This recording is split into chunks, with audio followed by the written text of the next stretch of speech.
And please feel free to ask any questions or put them in the chat box. So if you'd like a little bit about ourselves. So I am Emma Kelly, founder and MD of Elevate Pure, running this agency for 19 years now, and very much focused on being a futurist and knowing what's going on and looking into what's happening in the future.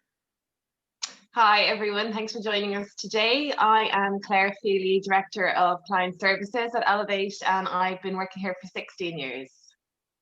Hi everyone, my name is Catherine and I'm an Account Director at Elevate PR, and I have been with the company 4.5 years.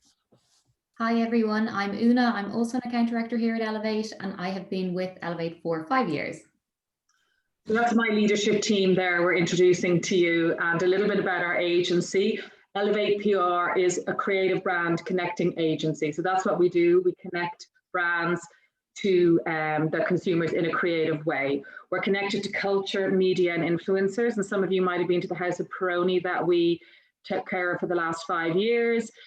We have a strong track record in lifestyle PR. That's a collection we'd launched for Dunnes Stores, an athleisure collection with the designer Helen Steele. We're independent, which means we're nimble, agile and creative. So there's 8 of us here. We're a small to medium-sized agency, and that makes us very flexible. So trends, 21 trends for 2021. So for the last year, we've been running a trend of the week. Some of you may have seen it on our website and on our social media channels. And we just picked out our top 21 from those trends to discuss with you today. We're doing some overarching trends, first of all, which is our key social and political trends for the year. I'm going to bring you to gender revolution, curated lives, and Black Lives Matter. And you know, Black Lives Matter is not a trend, but we're just including it in here because we think it's so important. In terms of gender revolution, we see Gen Z very much at the kind of leading this charge. They feel, a recent survey said 60% of Gen Z feel that people should be given the option, other options than just male or female when they're filling out forms. So they're viewing that gender is fluid and that it's a bit of a battleground. Lots of brands are becoming more inclusive. We're seeing the likes of Barbie with a gender neutral doll. We're seeing Apple have launched, they've launched some gender neutral emojis, and we expect to see more of this going forward. But historically, brands have amplified many traditional gender biases, and we think now that they need to actually be involved in dismantling this. So brands definitely have a role to play here. Curated lives is our second trend. So we have seen a move away from conspicuous consumption to conscious consumption. So conscious consumption is thinking about what you buy, thinking about its impact on the planet, and thinking about accountability and the ethics of any brand. We're looking for brands that have values that align with our own. So we've seen a marked shift to owning less. Older people are downsizing to smaller properties, and well, let's face it, with COVID, lots of people have moved home. So it's about having less things and buying better. So there's a shift towards minimalism, and we really feel that brands need to work hard to earn consumers' business. Marie Kondo has a book all about sparking joy. Anything you own needs to spark joy. So brands need to think about what they're making. Does it spark joy for consumers? And that's an implication has an implication for their business. So Black Lives Matter, it was already bubbling under with, say, Oscars So White hashtag a few years ago. We saw it come to an absolute tipping point with the murder of George Floyd. And the fact that brands now need to interrogate their systems. It's not just about profit anymore. It's about people, it's about planet, the way you treat your staff, the way you treat your supply chain, all of those things matter. And diversity is an absolute must for brands now, and you need to really be seen to be actively anti-racist, and that's brands need to be actively anti-racist in this space. So I'm just going to take you through the COVID impact and what the impact of COVID might look like in the future under 3 trends: cities reimagined, biophilia, and online education. So the UN has predicted that by 2050, 68% of the global population will live in cities, and that we'll have 37 mega cities. So Jill and Jill just mentioned there how it was like Christmas morning in town today. City life has really been impacted by COVID, with the lockdowns, office workers not coming in, international tourists staying away. Commuting has also stopped, and everything that we love about cities, like entertainment, theatre, pubs, restaurants, they're closed. And these really are the things that make city living what it is and what we love about it. Cities that have had a lot of money pumped into their public amenities, things like parks and cycle lanes, are really providing great value for the people that are living in cities and those communities. We know that young people in Dublin, as Emma mentioned there, we're tiring of the capital's ever climbing rents and the housing crisis, which also continues. And we've seen that during COVID, people have been looking for homes near the sea, outside of Dublin. So for 2021, what does this mean for brands? Well, usually as marketeers, we target urban consumers, and our focus is very much on Dublin from a brand strategy point of view. So for 2021, we think that brands need to have greater insights on consumers beyond Dublin, because this will be really important moving forward. So biophilia is our next trend, and we know that connecting with nature has never been as important as it is now. So lockdowns really restricted our movement, and we all have to stay indoors. And with this, our appreciation of nature has really deepened, especially among city dwellers when we could go beyond the 5K. I mean, people are sea swimming now, they're camping, gardening, hiking, doing outdoor pursuits that they probably never tried before. And city dwellers are really eager for nature. And this trend of biophilia and connecting with nature is seen in interiors as well. So we see it with our clients like EDUC, with natural fibres, woven baskets, a real focus on houseplants, and that's definitely coming in their collection for spring 2021. And it's all about bringing nature, the natural world, indoors. So what does this mean for brands? So brands across various different categories, from DIY to homewares to even outdoor with Regatta, they need to embrace consumers' desires for green both inside and out into next year. Then online education is our next trend. So again, with COVID, online learning became a mass solution. So Google Classroom was something that my son certainly we all had to adapt to quickly. Governments and communities came together at the start of COVID and continue to do so, and share online learning resources to supplement what kids in colleges could learn in real time. But now it's good that everyone's back to school, but online learning has really had a massive growth. So brands should consider into 2021 the role that they can play in online education, through sponsorship, through advertising on these platforms, or upskilling resources for employees. And one example of this, which has been very successful, is Vodafone's partnership with Udemy and Perligo. And they offer online textbooks and resources to customers and employees that are free of charge. So something to think about for brands in 2021. So taking you through media and content, we're looking at the role of influencers, TikTok, and cancel culture. So we're just going to start with the future of content. So this was our first future of event, which is in real life. So it was so nice to see people in real life. And we had wonderful panelists, including co-founder of Gaff.ie and journalist Joe Linehan. We had content creation specialist Jenny McGinn, and we had Richard Seabrook, who's a creative director, curator, and connector. So our panel, which was hosted by Emma, discussed a number of elements of content, from the decline of traditional media, cancel culture, authenticity, and how important this is for brands on social media. We also discussed partnerships for influencer strategy and how long-term is definitely the way forward. The growth of podcasting and audio as a channel, and social selling, which we've seen really come to the front when people are locked at home.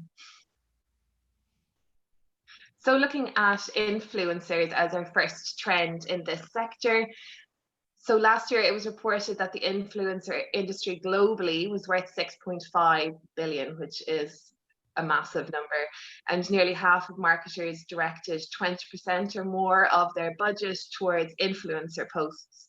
We expect this to be more in 2020 and certainly in 2021 as influencer partnerships and hashtag sponsored and ads are just becoming more prevalent on Instagram and across social channels.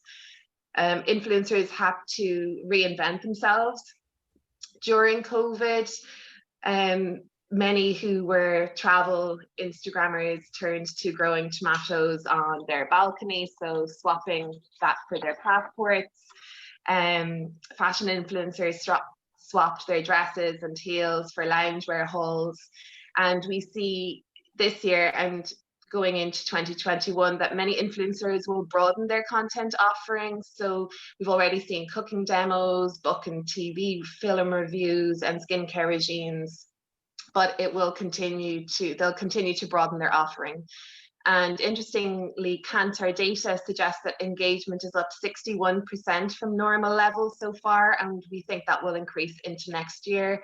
And influencers are using the live and story functions to hold people's attention longer. And again, we see that growing into next year. So TikTok, which launched in 2016, really captured everyone's imagination and curiosity. And what makes it unique is the algorithmic way it curates your feed and the social connections that emerge. And especially over the past few months, we've all spent a lot of time on our phones, and we've turned to social media in search of new ways to share messages of hope and for humor to keep us entertained. TikTok definitely grew in popularity during lockdown because we all craved connection, we craved entertainment, and people are still craving validation. And the content creators on TikTok, they challenged their boredom and gave us, some fun and laughter in what's been a really uncertain time. And TikTok will continue to grow into 2021, offering, a pastime, a sense of participation, and some much needed laughter. And when we come out of COVID, which hopefully isn't in the not too distant future, the landscape of social media next year and beyond will be changed in no small part to TikTok. So businesses for 2021 need to look at a social media strategy, a different and new social media strategy. And this will be really important in order to be truly competitive. And our final trend in this sector is cancel culture. So we know that before social media, customers really didn't have the same arena to grieve and air their grievances. In order to not become the next target of cancel culture, it's important that brands be proactive and that they understand their consumers' values and assess how these values live and breathe within their own company. And this is important now and for the future. And brands need to consistently communicate right through all the channels, from digital advertising to the C-suite. So what does this mean for smaller brands? Well, now is the time to plan for next year. So we know that smaller brands don't really have resources for, say, a cancellation redemption strategy or a team behind them like a large brand might, but now is the time to think about putting something in place for 2021. So as mentioned, we have hosted 2 Future of events this year, and the most recent one was the Future of Retail, and that saw Emma chatting to a panel of key retail leaders, I suppose, and they were Alex Calder, creative leader at Strong Roots, Ciara Elliott, the editor of House and Home magazine, Ayuba Saladin, who's the co-owner of Tola Vintage, Marion Simon, who's the founder of PTO.ie, and then designer and entrepreneur Sonia Lennon. So Emma, along with the panel, they weighed up the effects of the coronavirus on the world of retail, and they really gave us an insight and a vision for the future and for the year ahead, but also shared some suggestions for brands to thrive. So here we've just included a really brief overview of some of the key insights that we took from the conversation. So as we know, consumers are really opting for brands that they wholeheartedly believe in. So brands have to have a voice and have to have an opinion and can't be scared to show that. So the growth in online fashion, we saw this at the start of the year and definitely at the start of COVID. And we think it's something that definitely continue, but also supporting local. Not only just supporting Irish, but supporting your local butchers, your local chemists. It's definitely something that I suppose we're all passionate about, and we know will continue throughout Christmas and throughout 2021. Brands need to drive communities rather than simply acquire customers. So again, it's kind of creating that connection with communities and with consumers, and not just solely looking for the sales. The future of retail is blended, and we need to reimagine the role of the physical retail space. So a retail experience, it needs to be worthy of the emotional investment that consumers will be making. And like I touched on, retail brands need to carve out their identity and really stand for something to survive throughout the next few years. So I'm going to bring you through the key trends that we see within the world of fashion.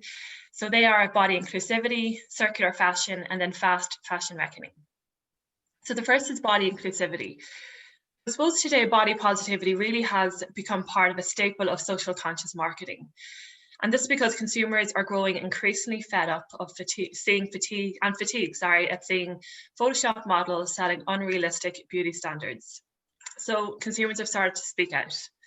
They want to see people like them across campaigns. So whether it's disabled models, plus size models, transgender models, or just even more realistic male models. So brands need to listen to what they're saying and need to make changes.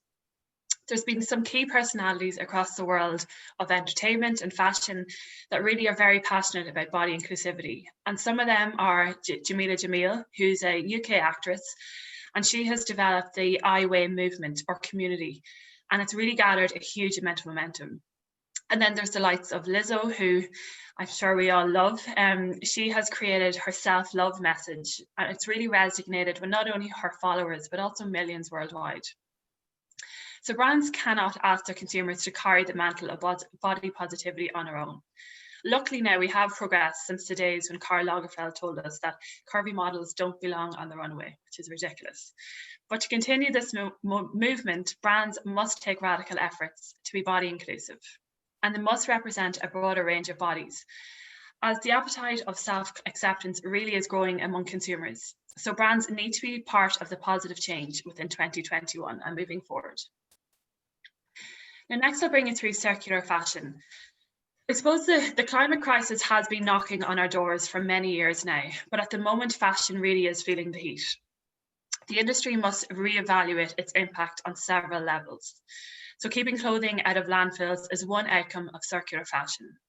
I'm not sure if you're aware, but the fashion industry actually consumes more energy than the aviation and the shipping industry combined, which is huge. So fashion brands and retail brands need to kind of take notice of this and start to make changes. There are a number of brands that are doing this really, really well, and the likes of Adidas, Stella McCartney, and Shoppa Ella.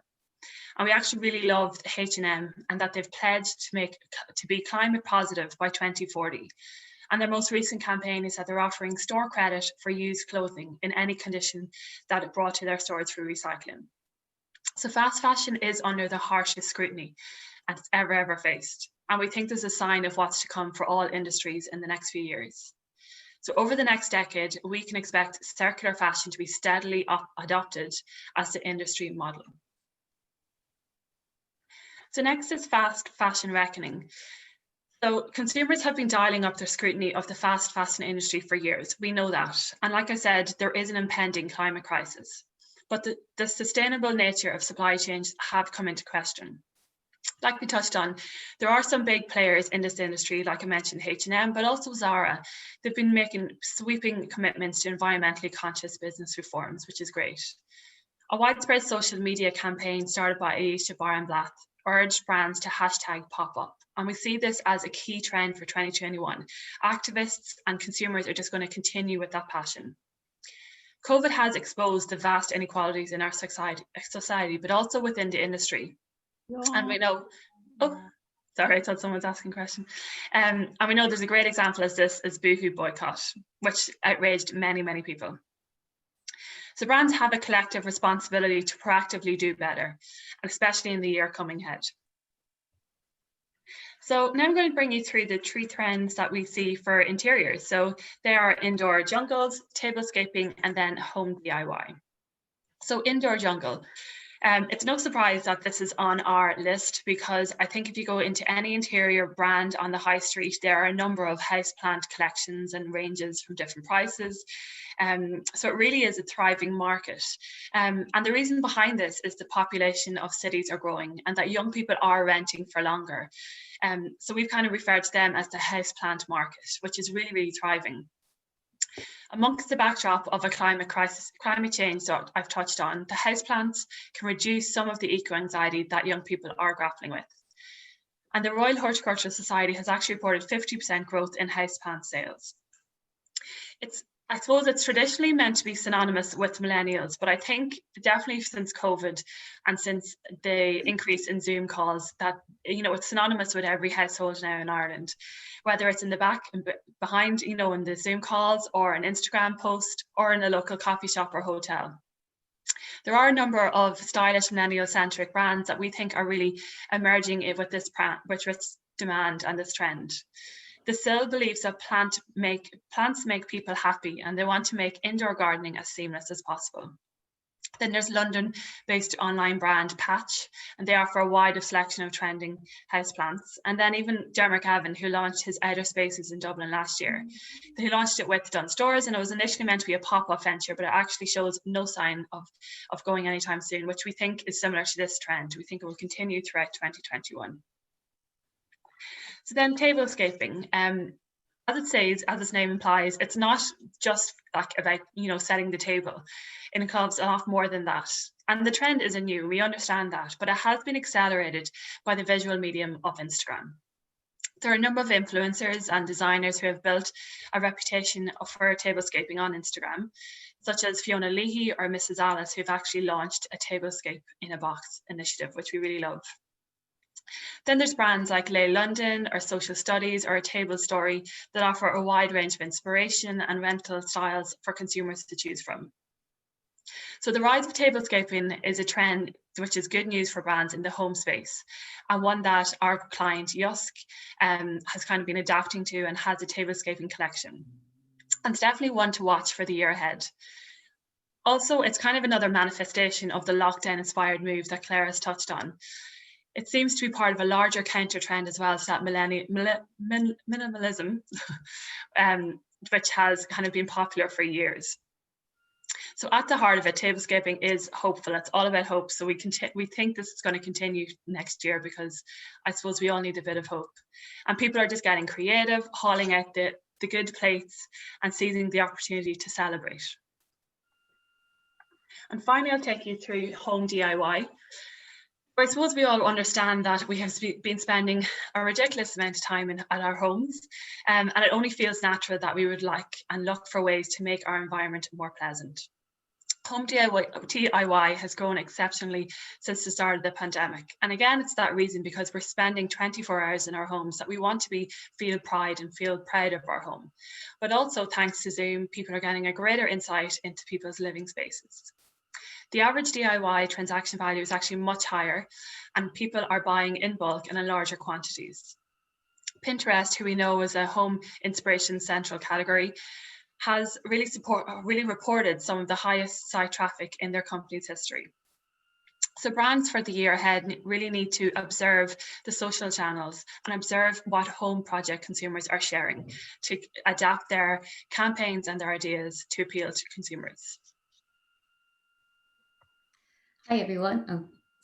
I'm going to take you through 3 of our food and drink trends for 2021, which will be plant power, pandemic drinks, and good health. So we're going to kick off with plant power. So Dublin was named the most vegan-friendly city by TripAdvisor in 2019. Plant-based trends is really flexible. It has many different entry points for both the consumers and brands. Consumers choose plant-based lifestyles for many different reasons, including health, ethical, or even just taste preferences. There's a huge amount of innovation in this space. You can see that in the likes of Strong Roots, Marks and Spencer's, and their when they launched Plant Kitchen, and our client Alpro all offer like such a variety of plant-based options. Even brands that are synonymous with meat, like Burger King, also launched their Impossible Burger this summer, which was their vegan option. So there's a huge amount of investment pouring into plant-based alternatives as technology continues to improve the taste and textures of all the options. Now we're going to move on to pandemic drinks, which I'm sure we are all familiar with, maybe one or two. So brands really had to pivot their marketing strategy during the pandemic, from selling in vibrant social lives to showcasing how brands can be enjoyed at home. Stouts and spirits experienced a huge increase by consumers recreating their favorite drinks and cocktails at home. They saw the growth, well, the birth, I suppose, and growth of the quarantinis. Consumers love to share their recreations and their moments at home enjoying these pandemic drinks, which also saw a huge increase in brand social media. The engagement actually increased by up to 300%, which was amazing. So with the end of the coronavirus sort of far in the distance, unfortunately, and now that we're also in a recession, the way people will drink will continue to evolve. So how can brands rise to this challenge? We think all eyes will be on the industry in 2021, and they really need to tread responsibly. And brands and business owners will really need to stay close to consumers' attitudes for this one. So on to gut health. Consumers are looking for ways to heal and harmonize their gut with good bacteria. The global probiotics and preventative health markets are set to be worth over 77 billion by 2025, which is obviously huge net worth there. The Irish kombucha brands are growing in popularity, and we can see the Happy Pear had launched their online course, the Happy Gut, and even Kellogg's have really made digestive wellness a focus with their range Happy Inside. So the gut-centric approach to wellness will definitely grow. There's such a huge amount of information to sieve through when consumers are trying to make healthy choices. It can be like really daunting. So gut health is very appealing because it's so simple. It gives people a holistic approach to their health goals and a toolkit to evaluate their food and drink choices. So now I'm going to take you through 3 beauty and wellness trends that we're looking for 2021. So this will include 360 beauty, home fitness, and sleep hygiene. So kicking off with 360 wellness, 360 beauty, it's the world of food and beauty are converging. Today's consumers are understanding that the body is an ecosystem. So brands are looking to entice customers with ingredients that stand out, topical personal care products, and incorporating natural food grade elements. This is known as the kitchen beauty trend. Collagen is also now a hugely popular wellness addition. For years, it was the most sought after ingredients to have in products to put onto our skin and our faces, but now we see it in supplements like our client Revive Active's Beauty Complex, and it can even be found in popcorn, chocolate, and ice cream. The growth in DIY beauty has had a huge increase as well. When we were going through our trends deck, we were laughing, thinking could have gone into home DIY as well. So again, the pandemic really put a spotlight on this trend, but with the continued lockdowns and economic downturns, it will definitely be one to watch again for 2021. So brands in this 360 beauty space should keep in mind that consumers are making joint up wellness decisions going forward. And then home fitness. So the personal fitness and athleisure industries are expected to reach over 250 billion by 2025. So home fitness is part of the larger trend, which is a commitment to health, which has become part of our identity and also an outlet for self-expression. The industry has had to make huge changes and adapted through the coronavirus. It moved lots of its classes to various platforms online like Zoom and IGTV. So people were tuning in for their online yoga, their HIIT classes, and even their personal training sessions. The sales of fitness equipment shot up then 55% and will continue to grow. So what can brands in this space do? We think it would be really savvy to appear friendly and accessible to all athletes, budding and more experienced, and put the work in now to build relationships going forward. And then lastly, sleep hygiene. So the world's population is overtired and we are facing a global sleep crisis. The sleep tech market is set to exceed over 27 billion by 2025. This would include brands like Fitbit and Sleepwatch. And there's scientific evidence that links insufficient sleep to shorter life expectancy and negative health outcomes as well. The conversation about sleep hygiene is everywhere. Books like The Sleep Revolution, Why We Sleep are bestsellers. Also, the corporate environment that once championed sleep hacks and pulling all-nighters are now turning away from that and installing sleep pods into their business premises. People are tired of being tired, and they're really changing the narrative and want to reclaim and take back their sleep. So the global sleep industry has an estimated value of 70 billion, and it's set to grow, leaving ample opportunity for more brands to get involved. So that's a whistle-stop tour of just under half of the trends we've taken a look at over the course of the last year. You know, they're not by any means exhaustive, but they were the ones we think are the most important and that are going to carry us into next year.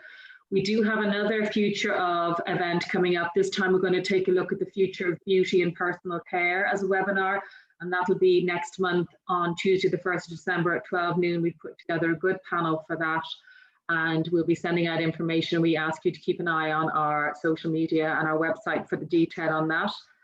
And that brings to a close our webinar. Now, we do have some questions here I'm going to bring up. First of all, we have Mary Rose Lyons. Well, we have Amanda congratulating Claire on her pronunciation of JUSK, our Danish interiors client. That is the correct pronunciation. I remember when we worked on Swarovski crystal for a number of years as well. It took a long time to master that pronunciation. Once you master. Yeah, JUSK is how we pronounce it. But interestingly, Amanda, we were on a call with RETAI, the design and range manager for JUSK last week, and her pronunciation is way better than mine. And then we have Mary Rose asking, what is a cancellation redemption strategy? I suppose this would be very much a crisis management plan that big brands can afford to invest in, that they would have a war room ready for these types of, and they would have a whole playbook of potential scenarios, and they do lots of scenario planning that could come to pass, and they'd have a response ready for every potential question as much as is possible. And then there was another question I just saw there from our comment from Amanda saying how excited you are about IKEA and Adidas collaborating in the home workout collection. Are there any brands you think are doing home workout very well? I mean, the one that comes to mind is Peloton, that they seem to have really won they seem to have won COVID in terms of sales and stock market valuation and all of that. I don't know if anybody else, and feel free, attendees as well as my colleagues, to think about other brands who are doing home workout very well. I'm impressed by how some of the bigger organizations like I'm in Platinum Pilates, they've done a really good job of transitioning to online. And so some of the bigger gyms. Yeah, I think even Lifestyle as well have done a really nice, I suppose it was probably at the start of the first lockdown, they did some really nice classes with influencers and tried to really reach that younger demographic as well by doing online classes and kind of offering expert advice as well. Yeah, and I know he's his own brand, but Joe Wicks, obviously his initiative in the UK with the P with Joe was a massive success as well, and had like, I think it was over 500,000 views like each day. So that was another kind of real pull out from there. And it was the bigger brands who had already done some scenario planning, not necessarily for a pandemic, but were already deeply invested in digital, had, say, lots of online, say, I'm thinking about Lululemon, or I never know how to pronounce that brand, but I think it's Lululemon. Yeah. They always had, like a big bank of exercise classes already in the bag. You know, they were able to be really quick and responsive. And Caroline Sleeman is saying here, number 17, personal training and workflow, did a good job of it as well. Yeah. So we're happy to take any other questions or any comments or have a general discussion or just call it a day, whatever people want. But hopefully you found that useful. And Mary Rose is saying there, Les Mills as well. Yeah, I seem to get targeted from them a lot. I haven't tried their classes. They seem really high impact. But people, I think that in COVID, people have done a bit of reflection on their bodies as well, and taking care of their bodies, and knowing that moving and exercising really helps with mental health and gives you a break from your home office. So thank you, everybody. If there's any more questions, we're happy to take them, or we're happy to call it a day and have let everybody go and have lunch. Thank you for joining, everybody. That's great. Thank you. Thank you. Bye-bye. Bye. Thank you.